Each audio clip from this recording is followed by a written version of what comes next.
Dans cette vidéo, nous allons aborder le diagnostic interne. L'analyse externe a permis de mettre en avant les enjeux environnementaux et concurrentiels de l'entreprise, c'était notre thème précédent. L'analyse interne, cette fois, va viser à identifier les modalités avec lesquelles l'entreprise va pouvoir répondre à ces défis. L'objectif est donc de dégager les forces et les faiblesses de l'organisation. Je vais aborder 5 points, mais vraisemblablement, le plan que vous allez choisir sera le quatrième, celui-là. Commençons par le concept de chaîne de valeur. La chaîne de valeur permet de porter l'interrogation sur le lieu et la construction de la valeur dans l'entreprise. Ainsi, dans les différentes étapes organisationnelles d'une entreprise, Porter distingue les fonctions primaires qui assurent l'offre de produits et de services et les fonctions de soutien qui viennent améliorer les fonctions primaires. On retrouve ainsi dans les activités principales la logistique interne, la production, la logistique externe, la commercialisation et la vente, et les différents services. Et en activité de soutien, les approvisionnements ou la gestion des ressources humaines, par exemple. Selon Porter, chaque activité est plus ou moins génératrice de valeur. Peut alors se poser la question du maintien ou non de telle ou telle activité dans l'entreprise, ou bien de son externalisation. La deuxième réflexion porte sur la coordination des différentes activités entre elles, elles-mêmes génératrices de valeur et contribuant à l'avantage concurrentiel pour l'entreprise. Ainsi, en observant les différentes activités primaires, chaque entreprise doit pouvoir se poser la question d'où se crée véritablement la valeur. Ceci pourra mener à plusieurs réponses. Quelle activité conserver ou quelle activité externaliser? Peut-on gérer les processus autrement? On peut par exemple créer davantage de valeur au niveau approvisionnement en réduisant les coûts, au niveau production en produisant autrement, au niveau distribution en optimisant les flux par exemple. En résumé, l'étude de la chaîne de valeur de chaque organisation doit permettre à l'entreprise de mieux se connaître, de mieux faire ses choix stratégiques, peut-être de se comparer à la chaîne de valeur idéale et de faire les meilleurs choix pour renforcer sa position vis-à-vis de la concurrence. Abordons maintenant le deuxième point, la notion de filière et de création de valeur. Chaque entreprise fait partie en fait d'un écosystème qui mobilise des ressources, des activités, des processus, et elle est liée aussi à celles qui la précèdent, qui l'entourent et qui la suivent au sein d'une même filière, que ce soit en France ou à l'étranger. Une filière correspond à l'ensemble des entreprises ou industries, depuis l'amont jusqu'à l'aval, dans un secteur économique donné. On peut penser à la filière pêche par exemple, ou bien évidemment à la filière bois. Dans cet exemple un peu simplifié, on peut donc se poser la même question. Où se crée véritablement la valeur? Est-ce au niveau de la première transformation? Est-ce au niveau de la deuxième transformation? Et ainsi pour toute entreprise, quelle activité conserver, quelle activité faire soi-même, quelle activité peut être déléguée? Un certain nombre de questions se posent donc concernant la chaîne de valeur et la filière, et notamment dans la mesure où chaque entreprise n'est qu'un maillon au sein d'une filière, alors se poser la question quelle sorte de relation développer avec chaque partenaire dans cette filière. Il faut par contre garder à l'esprit qu'on assiste à une migration de la valeur. Si on prend par exemple l'exemple de la téléphonie, aucun rapport avec les téléphones qu'on utilisait il y a une trentaine d'années et ce qu'attend aujourd'hui un client. La question pour l'entreprise, quel maillon de la chaîne a-t-elle intérêt à garder? En réalité, c'est le concept de valeur perçue par le client qui va permettre à l'entreprise de dégager son chiffre d'affaires et de se positionner différemment de ses concurrents. Abordons maintenant le troisième point, la stratégie océan bleu, océan rouge. Les auteurs américains et coréens constatent que la plupart des entreprises évoluent au sein d'un même espace stratégique, s'adressant au même type de clients, avec les mêmes règles du jeu. Ils qualifient cette option de stratégie d'océan rouge, où la bataille est sanglante pour gagner des parts de marché supplémentaires. A l'inverse, la stratégie océan bleu consiste à casser les règles du jeu en proposant un nouvel espace stratégique. L'objectif est ainsi, dans la stratégie océan bleu, de créer une nouvelle chaîne de valeur en supprimant les éléments qui n'apportent pas de véritable valeur au client, en renforçant tous les éléments qui ne sont pas assez exploités par la concurrence, mais qui pourraient donner de la valeur pour le client, en atténuant les éléments qui créent du surcoût pour lesquels le client ne perçoit pas réellement de valeur, et en créant ce qui n'a encore jamais été fait. L'exemple le plus connu s'appuie sur les consoles de jeux avec à l'origine Sony et sa PlayStation et Microsoft et la Xbox, où on s'aperçoit qu'ils sont globalement sur le même canevas stratégique en termes de prix, de design, de lecteur DVD notamment. Arrive alors Nintendo qui a donc deux options, ou bien se glisser, intercaler dans cette concurrence, ou bien créer de nouvelles règles du jeu. Nintendo décide alors d'exclure certains paramètres liés à la taille du disque dur ou lecteur DVD par exemple, de renforcer l'exclusivité des jeux, d'atténuer le design et de créer des éléments nouveaux, notamment le fait que la console soit transgénérationnelle. Ainsi, volontairement, Nintendo avec la Wii se trouve moins bien placé que les deux autres sur la performance du DVD, le design par exemple, mais a créé un nouvel espace correspondant aux attentes des clients et pour lequel pour l'instant il est en absence de concurrence. La même stratégie a été exploitée par Nespresso par exemple pour la vente de café ou Ikea pour la vente de meubles. Abordons maintenant la méthode la plus simple sans doute pour effectuer le diagnostic interne, le diagnostic des ressources proposé par Edith Penrose. Ainsi, selon Penrose, si chaque entreprise dispose évidemment de ressources humaines, matérielles, financières, organisationnelles, ce qui compte le plus est essentiellement l'agencement des ressources entre elles. Un peu plus tard, Barnet met en avant que pour créer un avantage concurrentiel pour l'entreprise, ces mêmes ressources doivent être rares, inimitables et non substituables, notamment vis-à-vis de la concurrence. Effectuer un diagnostic interne équivaut à une forme d'audit. Il faut alors balayer successivement tous les actifs tangibles d'une entreprise et tous les actifs intangibles. On peut ainsi se poser la question, quelles sont nos forces et nos faiblesses en termes de ressources humaines? Avons-nous toutes les compétences nécessaires pour l'activité? Un besoin de recrutement? Quel est l'état notamment du climat social? Même questionnement concernant les ressources financières, plutôt une force, une faiblesse. Quelle est notre capacité d'autofinancement? Quelle est notre capacité actuelle d'endettement par exemple? Diagnostic ensuite des ressources physiques en termes d'unités de production notamment. Puis dans les ressources intangibles, en termes technologiques, notre entreprise dépose-t-elle des brevets? Est-ce une entreprise qui innove? En termes organisationnels, notre entreprise est-elle suffisamment agile? Comment s'opère la prise de décision? En termes marketing, quelles sont nos parts de marché? Quelle est notamment notre notoriété par exemple? Effectuer le diagnostic technologique suppose d'analyser le potentiel d'innovation et de recherche-développement de l'entreprise, ainsi que d'étudier son portefeuille de technologies actuelles. Le domaine de compétences de l'entreprise correspond donc aux technologies qu'elle sait maîtriser actuellement, et notamment si ces technologies sont distinctives par rapport à la concurrence, elles sont de nature à lui conférer un avantage concurrentiel. On peut ainsi se poser la question sur l'âge moyen des équipements dans l'entreprise, le degré de robotisation de l'entreprise, le nombre de brevets déposés par an par exemple, les niveaux de qualification dans l'entreprise d'un point de vue technique.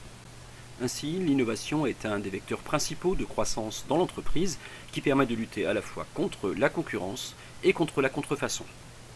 On distingue alors les innovations d'ordre technologique, les innovations commerciales, comme l'apparition de la vente sur Internet par exemple, les innovations au niveau de l'organisation du travail et les innovations institutionnelles qui proviennent souvent de normes initiées par les pouvoirs publics.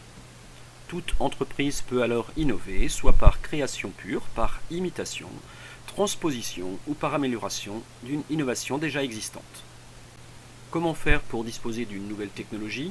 Deux options, faire soi-même ou acheter. L'entreprise dispose alors peut-être d'un service de recherche en interne, ou sinon elle peut s'associer avec un partenaire. Une entreprise peut également acheter la licence ou le brevet, et bien évidemment, mais l'opération est plus coûteuse, une opération de croissance externe par un rachat d'entreprise permet de disposer de toutes les technologies maîtrisées par cette entreprise.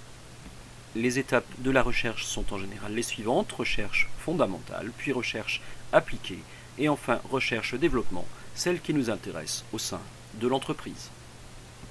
L'innovation est forcément une source d'avantages concurrentiels pour l'entreprise puisqu'elle va améliorer sa compétitivité, sûrement lui créer un monopole de manière au moins temporaire et générer des barrières à l'entrée pour les concurrents. Par contre, toute innovation entraîne aussi des risques, notamment un risque commercial. Est-ce que l'innovation sera acceptée par la clientèle? Un risque financier. Ai-je les moyens financiers pour me lancer dans cette stratégie d'innovation? Et une obligation sous l'angle juridique, celle de se protéger pour lutter contre la concurrence et la contrefaçon. Conduire un diagnostic interne sous l'angle de la technologie signifie s'intéresser au portefeuille de technologies maîtrisées par l'entreprise. On distingue alors les technologies de base, mais celles-ci elles sont aussi maîtrisées par toutes les entreprises du secteur, les technologies clés que vous êtes peut-être les seuls à maîtriser, et les technologies émergentes. Bien sûr, il est important pour chaque entreprise de disposer d'un portefeuille de technologies qui soit le plus équilibré possible. On peut alors placer les différentes technologies dans cette matrice. On retrouve les technologies de base. Évidemment, vous en avez une maîtrise forte, mais vos concurrents également. Les technologies émergentes qui ne sont pas maîtrisées par vos concurrents, mais a priori pas non plus par vous-même. Les technologies qu'il serait bon d'acquérir parce qu'elles sont maîtrisées par la concurrence, mais pas encore par vous-même. Et peut-être, idéalement, les technologies dites distinctives que vous maîtrisez bien, mais que vos concurrents ne maîtrisent pas encore.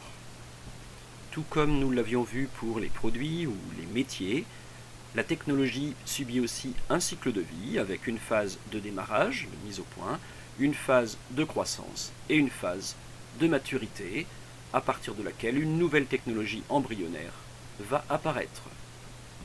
Ainsi, en phase de croissance, on peut considérer qu'il s'agit d'une technologie clé, alors qu'en phase de maturité, elle devient une technologie de base. Pour terminer sur ce point lié à la technologie, la matrice est intéressante en ce sens où elle met en avant le degré de maîtrise de la technologie par l'entreprise en abscisse et en ordonnée l'impact que cette maîtrise a sur les facteurs clés de succès pour l'entreprise. Ainsi, si l'entreprise maîtrise peu la technologie mais que celle-ci a peu d'importance en termes de facteurs clés de succès, alors l'entreprise peut envisager de se désengager. Un autre aspect du diagnostic interne concerne maintenant l'analyse organisationnelle. L'objectif est ici de mesurer la compétitivité de l'entreprise, ce qu'on appelle sa capacité à affronter la concurrence grâce à son potentiel. On retrouve alors différents objectifs qui vont se traduire en indicateurs en termes de productivité, de qualité, de flexibilité et d'innovation. On va ainsi s'intéresser à la productivité horaire dans l'entreprise, également à se poser la question si l'entreprise est capable de maintenir dans le temps un niveau de qualité constant, si elle est capable de faire face rapidement à une demande et donc être flexible.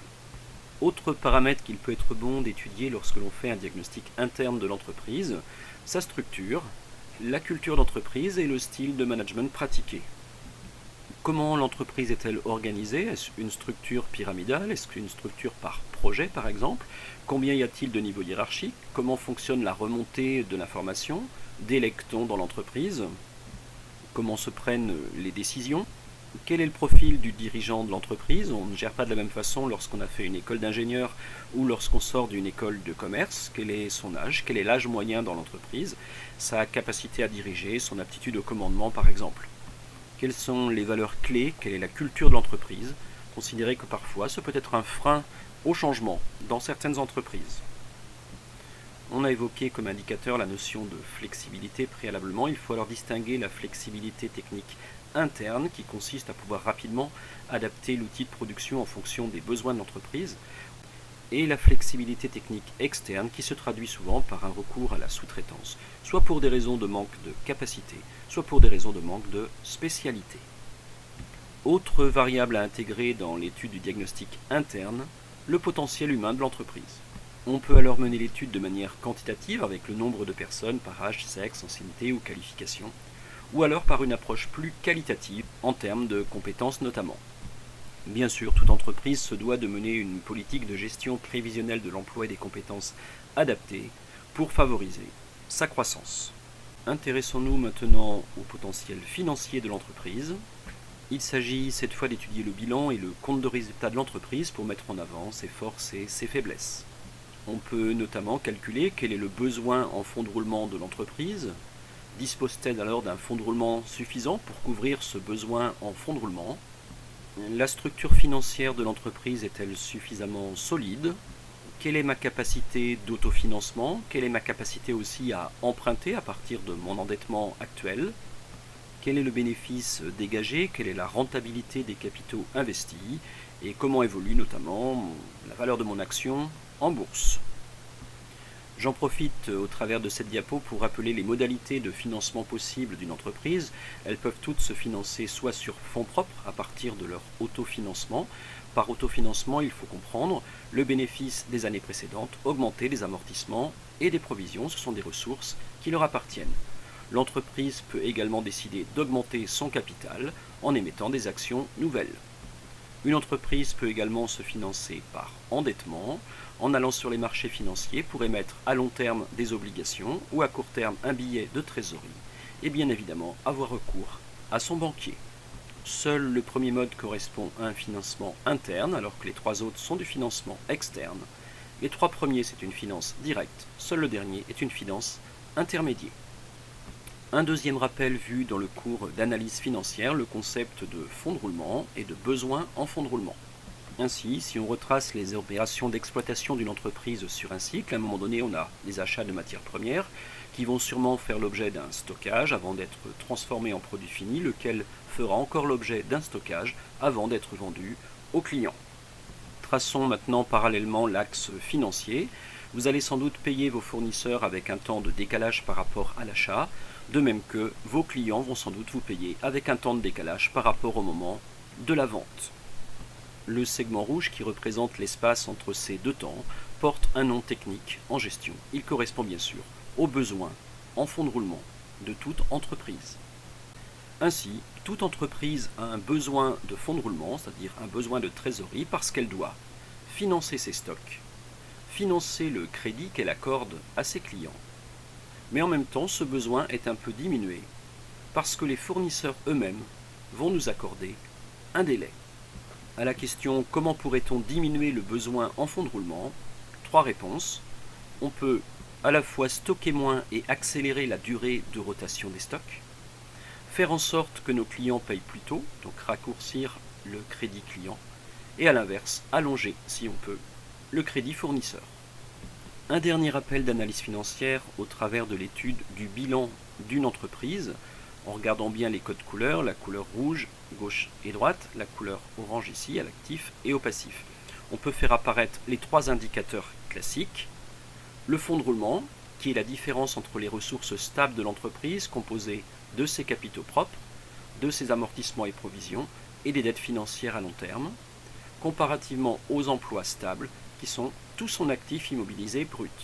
La différence entre les deux fait apparaître le fonds de roulement de l'entreprise, c'est-à-dire sa capacité à pouvoir financer l'intégralité de son besoin en fonds de roulement et idéalement de dégager une trésorerie positive. Comme expliqué dans la diapo précédente, le besoin en fonds de roulement se justifie parce qu'il faut financer les stocks de l'entreprise et financer le crédit client.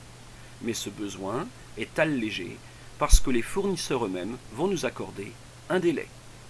La différence entre le fonds de roulement et le besoin en fonds de roulement fait apparaître le solde de trésorerie qui peut être positif ou négatif dans le cas de découvert bancaire. Enfin, il faut encore s'intéresser à l'étude des tableaux de bord financiers de l'entreprise et bien sûr à l'évolution de son cours à la bourse qui traduit la capitalisation boursière de l'entreprise. Dernier point du diagnostic interne, l'analyse du potentiel mercatique de l'entreprise. De nombreuses matrices existent, on peut notamment utiliser celle du BCG, du Boston Consulting Group. Cette matrice est particulièrement intéressante pour les entreprises qui disposent de plusieurs domaines d'activité stratégiques, ce qu'on appelle des DAS, en anglais des Business Units. La matrice est alors bâtie de la façon suivante, en abscisse la part de marché de l'entreprise et en ordonnée le taux de croissance du marché. Comme évoqué dans la vidéo précédente, vous retrouvez ici les outils proposés par Xerfi. Dans cet exemple, notre entreprise disposerait donc de 6 domaines d'activité différents, situés chacun dans des cadrans différents, donc 2 en vache à lait, vedette, en dilemme et en poids mort. On tourne en général dans la matrice de la manière suivante, en partant de dilemme. Dilemme, l'idée c'est de transformer bien sûr en produits vedettes, qui finiront un jour vache à lait avec en fait une très bonne part de marché de la part de votre entreprise, mais des perspectives de croissance plutôt faibles, et qui un jour finiront poids mort. Les DAS vedettes correspondent aux meilleurs cadrans puisqu'ils connaissent une très forte croissance, génèrent beaucoup de liquidités pour l'entreprise même s'ils exigent aussi des investissements. La stratégie est donc de conserver sa part de marché en investissant. Les DAS vache à lait sont intéressants également puisqu'ils procurent d'importantes liquidités pour l'entreprise sans entraîner beaucoup de coûts. Par contre, les perspectives de croissance restent limitées. Dans le cas des DAS poids mort, votre part de marché est plutôt faible et la perspective de croissance l'est aussi. Stratégie: moissonner veut dire ici récupérer tout ce qu'on peut pour rentabiliser les frais engagés, liquider et éventuellement trouver un autre segment plus rentable. Enfin, la caractéristique des domaines d'activité dilemme est que vous ne disposez que d'une faible part de marché alors que le marché est lui en forte croissance. Deux stratégies donc: ou bien investir fortement pour basculer en vedette, ou alors abandonner. L'objectif de la matrice est donc d'avoir une visualisation globale des différents domaines d'activité de l'entreprise et de pouvoir opérer des choix.